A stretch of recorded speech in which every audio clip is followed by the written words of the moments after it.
We are live.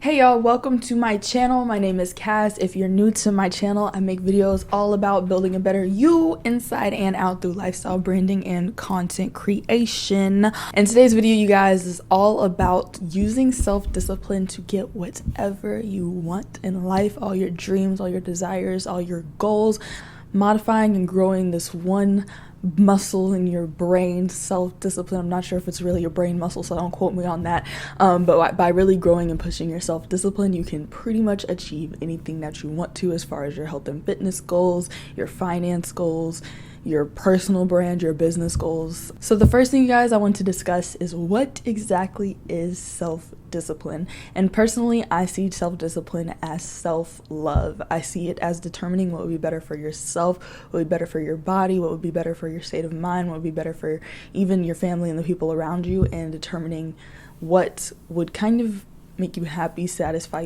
your purpose. And that's what self-discipline is. It's really having so much love for yourself that you're willing to take the extra mile and do things even when you don't feel like doing it. So that's just kind of how I would define self-discipline. So the purpose of self-discipline, you guys, you need self-discipline in order to develop new habits into your life or to remove bad habits from your life. So if you have self-discipline, you can push that to create these new habits, and then through creating new habits, you can finally develop and reach your goal or your ultimate desire. So I'm going to use myself as an example. One of my biggest goals is in health and fitness. So what I did was, first, I really kind of learned about habits, and I read the book Atomic Habits to really learn how to use my habits in order to change my habits, my daily habits, what I was doing every day in order to reach the goal that I wanted to reach within a year.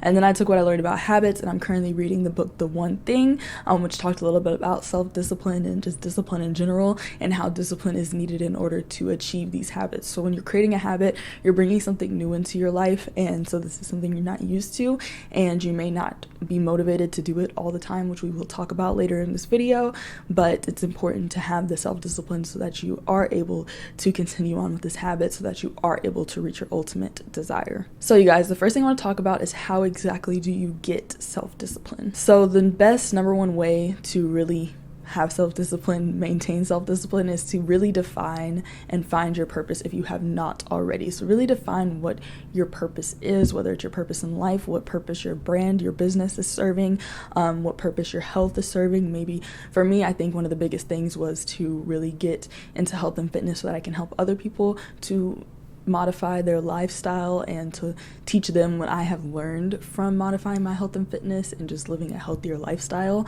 So that's something that I want to pour onto other people so that they can live longer, live happier, live more stress-free lives through health and fitness. So really define your purpose so that you know why you're doing what you're doing, and then you'll find that discipline to fulfill your purpose. Next thing, you guys, is to really seek motivation and learn about what this desire is that you're trying to achieve. So in the very beginning, you already have that really good, nice burst of inspiration and motivation to do what you want to do. You have this idea for a business. You're already going to have that motivation to get started, to do your research, to learn. So that's really you developing, you using your self-discipline that you already have. So you guys can check out my video all about how to make money doing what you love, where I talk about monetizing your passion and finding your passion. So if you really are trying to seek your passion so that you can put self-discipline toward that, then definitely go check out that video to help you narrow down what your passion is in life and to see how to actually make money off of it. So the next thing, you guys, I want to talk about is maintaining self-discipline, and this is the toughest part.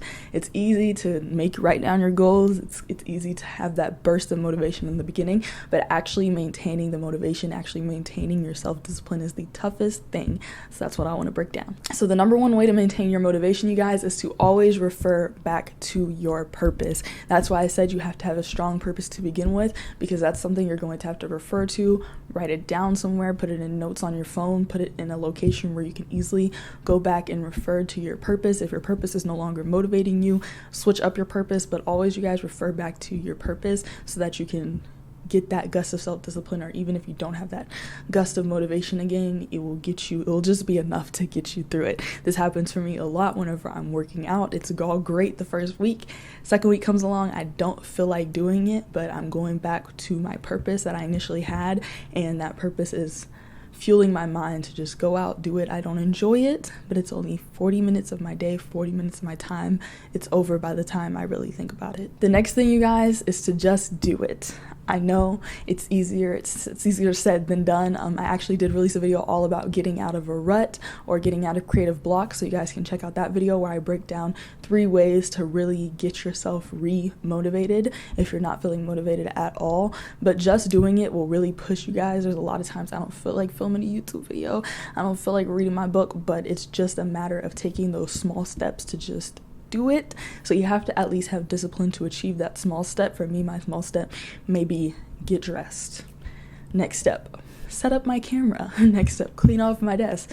Next step, write notes on what I want to talk about. So if you have to break things down into smaller steps, go ahead and do that, but just make sure you just go in, just do it, you guys. And when you start doing something, you'll get this instant motivation, this instant discipline to continue doing it and to finish. The next big thing, you guys, to maintain your self-discipline is to block the chatter. I understand I'm the person who loves to, I read a book, I create a goal, I love to tell the world about it, I love to talk to everyone about it, and that's okay to hold yourself accountable, to discuss it, say, hey, I'm gonna do this new journey. Right now I'm doing a financial journey for the debt snowball with Dave Ramsey. It's okay to tell someone just to kind of hold you accountable, but then, after that, don't take any advice about it. Don't let people continually talk you out of it. Don't do that. Block the chatter. Go on your journey. Go your merry way. Never discuss it again. I want your accountability partner to almost forget about it, or if they're a really good accountability partner, they're going to come back and hold you accountable and say, hey, what have you been doing? Because I haven't heard you talk about it for months. And you're like, hey, actually, I've been achieving this, and this. So you guys definitely block out any additional chatter that is unnecessary for you to achieve your goals, because that will limit the self-discipline that you have already built up. So another big way, you guys, to maintain self-discipline, you can either do this in the beginning of your goal, or you can do this during, when you don't feel like you still have that motivation, but to actually make a notable change that's going to signify the change that you're making within your life. So that means maybe I say I'm into health and fitness, I'm going to do this and that. So maybe that means I need to rearrange my room to be a suitable gym space. I need to make sure there's always space for me to lay a yoga mat, always weights that are easily accessible, always workout clothes pre-folded and ready for the day. So just make a change in your life that triggers your brain to know, okay, she's different. She's a different person. She's about to do some different things. She's about to develop some new habits. So if your your goal is to do YouTube and to create YouTube videos, have a constant setup. Already have areas where you're going to film, already have areas where how to set up. For me, setup is so simple because I already have my camera, my lights on a tripod off to the side. So when I do set up, all I do is move everything right in front of me and I can shoot. So make it easy for you guys to make it easier for you to achieve your goals by changing your environment. Maybe you change your look, just change something so that your body knows you're a different person. You're about to do different things. I know I've said this in a video before. Self-love, yes. So I do have a video all about looking and feeling your best self. So definitely, guys, check that out if you really want to go in depth into self-love and just really feeling yourself. But yeah, make a noticeable change. All right, so the last thing I want to discuss, you guys, you have gotten that self-discipline, you have maintained it. Now you've reached your goal, but what do you do next? What do you do now that you had that self-discipline and now you can achieve all these amazing things with the self-discipline that you've acquired? I say to always pay it forward, you guys. So like I said, go back to that original purpose you have. If my purpose with fitness is to help other people achieve a healthy lifestyle, then I'm going to pay it forward. I'm going to post YouTube videos about everything I've learned. I'm going to discuss with people in my life who I care about, healthier lifestyle changes. I'm not ever going to force anything on anyone, but I'm going to definitely pay forward what I have learned through my self-discipline. Share your successes, you guys. Now is the time to post, talk to the world, chatter about it, and share all the successes that you've gotten from self-discipline. And then lastly, motivate other people to keep going. Remember the spot that you were in when you first started this journey, how you felt, and now motivate and push others to get through those obstacles. That's what I'm doing with this video. I've been through every single phase and every single issue of maintaining self-discipline in the book, and now that I've really nailed it down, gotten my self-discipline together, and I'm achieving the goals that I want to achieve in life, I'm creating these videos to really motivate people through all of the obstacles that I endured when I was trying to get my self-discipline. So you guys, I hope this video really helps you guys out. Comment below any comments, questions, or suggestions. Make sure to give this video a thumbs up if it helped you in any way. Subscribe and turn on notifications to be notified whenever I post a new video, you guys. I'm so happy to see what you guys do with this self-discipline, what goals you guys achieve. I'll have plenty more videos on this topic, so definitely stay tuned, and I am out.